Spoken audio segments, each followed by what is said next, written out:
Labas rytas, mėlyjei, matau, kad jau po truputėlį renkatės į mūsų seserų šeštadienio rytas prasmingai arba pagal seną tradiciją šeštadienio rytas su sesėmis ir su kavos puodeliu.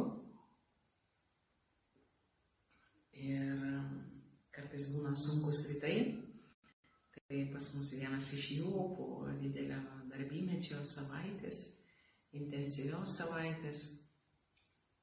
Tai išties šiandieną irgi švenčiame šeštadienį. Ir toks džiaugsmas, kad pagaliau tenoje nulijo, gerai nulijo lietus. Tai naktį ar paryčiais gerokai nulijo. Tik dabar, kai jau Lietuvoje daug kas džiaugiasi, kad jis atkeliavo. Na, o šiandieną norisi keliauti su jumis toliau, išties apmąstant apie dvasinį gyvenimą ir jo patirtį. Ir, kaip atpažinti tą persmelkiančią dvasinę patirtį. Nes išties susitinkant, palydint grupės ar vedant rekolekcijoms grupėse, dažnai tenka girdėti jaučiu, išgyvenu, jaučiu ir taip toliau. Ir daug kas kalba apie jausmus. Bet išties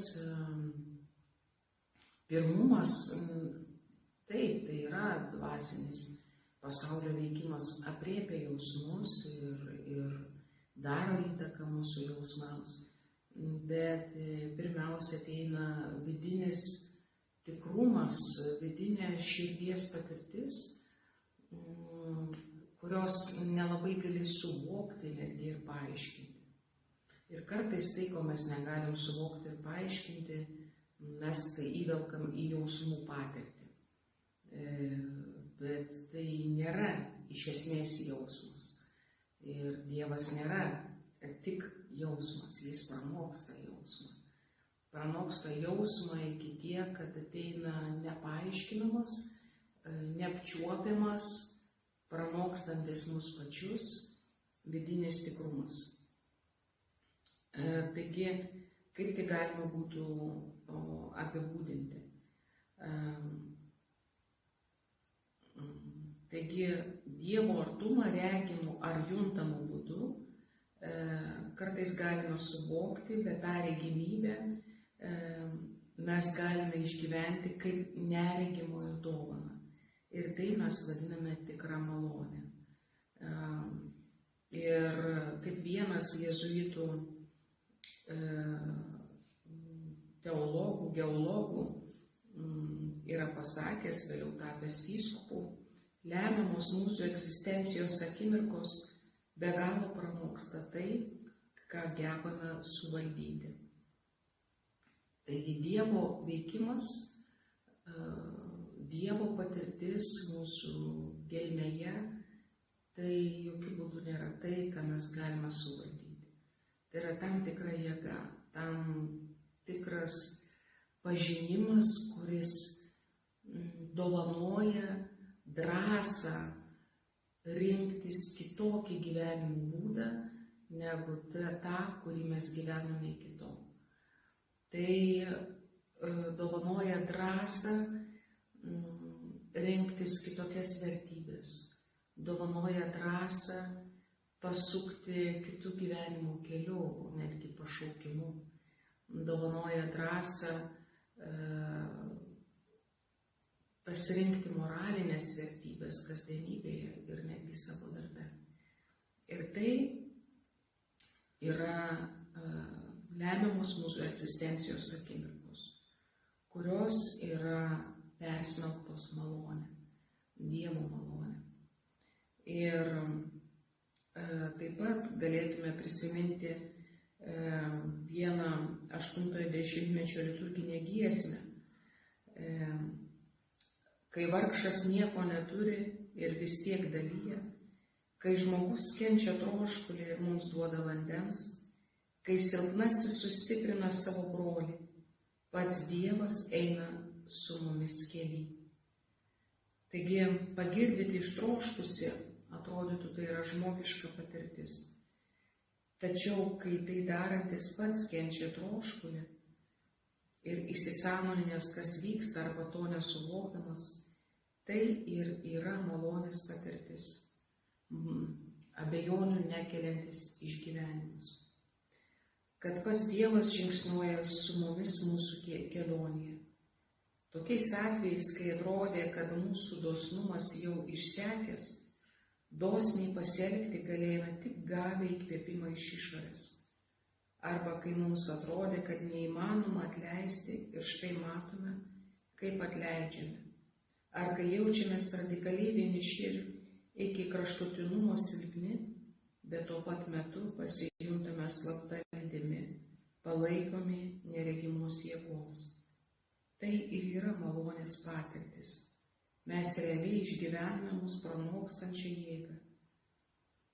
Ir čia atsiveria be galo platus laukas, kuriame galime rasti bendrą kalbą su netikinčiaisiais, išgyvenančiais ir giliai tokias pačias patirtis. Kitaip tariant, esant didžiausiame neturte, esant didžiausio tikėjimo bedugnėje, staiga kažkas ateina ir ieško vilties, ieško šviesos, ieško išminties, ieško patarimų. O tą akimirką tu esi visiškas bejėgis, bet suvoki, kad negali atstumti ieškančio, negali atstumti trokštančio, negali atstumti besibeldžiančio. Ir kas vyksta? Kai atveriam duris, kai atveriam akis, kai mūsų ausys pasiruošusios klausyti, mes pamatom, kad toje bejėgystėje lydi malonė. Ir tikrai be galo daug tokių patirčių yra. Ir be galo daug tokių patirčių, kurias jūs turite. Ir atrodo, iš kur tiek jėgų. Ir šiandien galima pasakyti, jog tai yra malonė. Nes dovanai gavote, dovanai ir duokite. Ir tas dovanai duoti, tai gali būti didžiausia mūsų bejėgystė. Vakar socialiniuose globos namuose teko lankyti vieną pakankamai jauną gyventoją, kuri yra surakinta ligos patale ir labai sunkiai ištaria keletą žodžių, bet tikrai jos ištaria sąmoningai. Dar anksčiau, kai ėjau iš darbo, jinai buvo vežimėlyje lauke, kvėpavo grynu oru ir pakalbinau ją pro šalį, jinai man pasakė, užeik pas mane. Na ir vakar, turėdama dar gerą pusvalandį laisvo laiko, užėjau, atnešiau gardumyno nuo vaišių stalo darbe. Ir atrodo, nieko mes, neveikiame. Tik vaišinu šviežio šakočio gabaliuku, ją maitinu, būnu prie jos lovos. Ir kartu peržvelgėm jos šeimos nuotraukas, jos iškeliavusių tėvų nuotraukas. Ir sakau, pasimelskim kartu pasimeldėm Tėvę mūsų, sveika Marija, garbė Dievui Tėvui. Atrodo, nieko gilaus, man atrodo, nieko gilaus nevyksta. Paglostau ją per petį ir aš jai sakau, aš jau turiu eiti, jau turiu važiuoti. O jinai man sako, pabūk. Pabūk dar, antrą kartą pakartoju. Ir tie žodžiai, jie viską pasako. Ir mane be galo sugraudina. Ir kaip išties mums reikia pirmiausia tokių silpnų žmonių, kurie sugrąžintų mus į egzistencinius dalykus. Net santykyje mes įpratę, kad būtų rezultatas. Kažkokia istorija, vieno linksma, kito liūdna istorija, kažkokie įvykiai, kuriais daliname susitikime. O čia žmogus nepajėgus viso to duoti, o tiesiog būti. Ir pradžiai tikrai, galiu pasakyti, pirmas 10 minučių man norėjos kažką pasakot, kažką daryti, kažką veikti, kažką išgirsti. Bet po to iš tiesų supratau, kad reikia būti.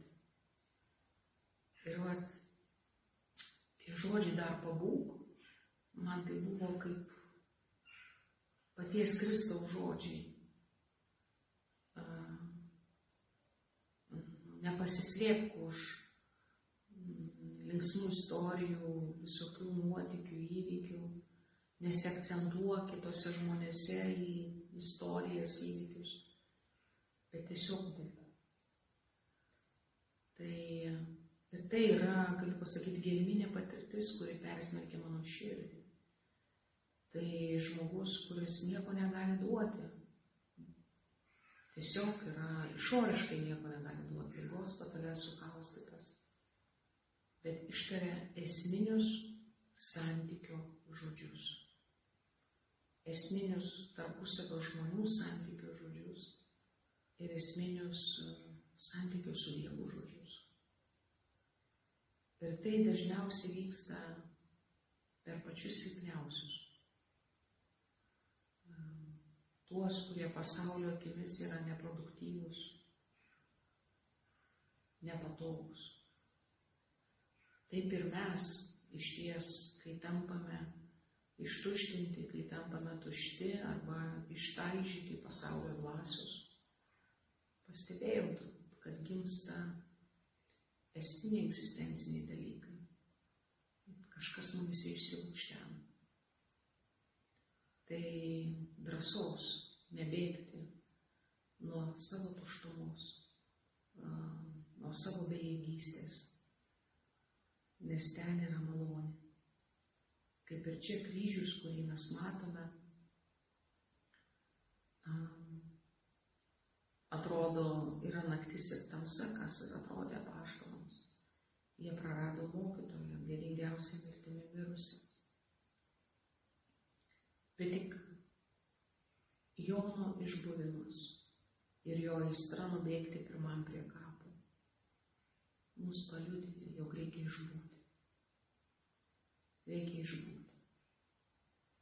Ir tada mes atpažįstame prisikėlusio kvapą, prisikėlusio pėdsakus savo istorijoje.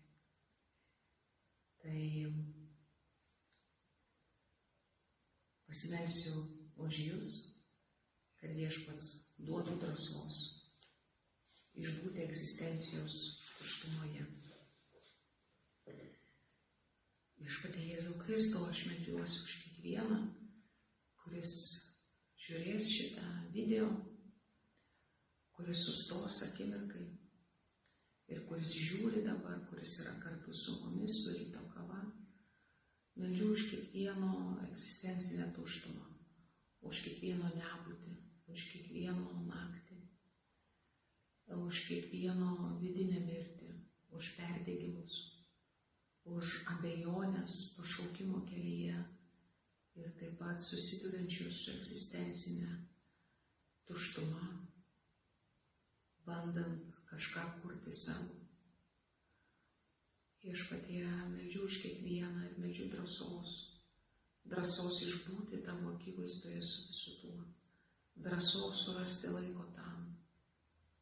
Meldžiu kiekvienam drąsos išbūti su silpnaisiais, per kuriuos ateina tavo žodis, kaip vakar man, dar pabūk. Viešpatie, meldžiu kiekvienam mūsų nuolankumo santykėje su tavimi ir su kitais, neieškoti rezultatų, bet tiesiog būti. Ir palaimink kiekvieną savaitgalį, kad jisai būtų prasmingas, kad jisai būtų palaimintas, buvimo su tavimi ir tavyje. Per Kristų mūsų Viešpatį. Amen. Vardant Dievo Tėvo ir Sūnaus ir Šventosios Dvasios. Amen.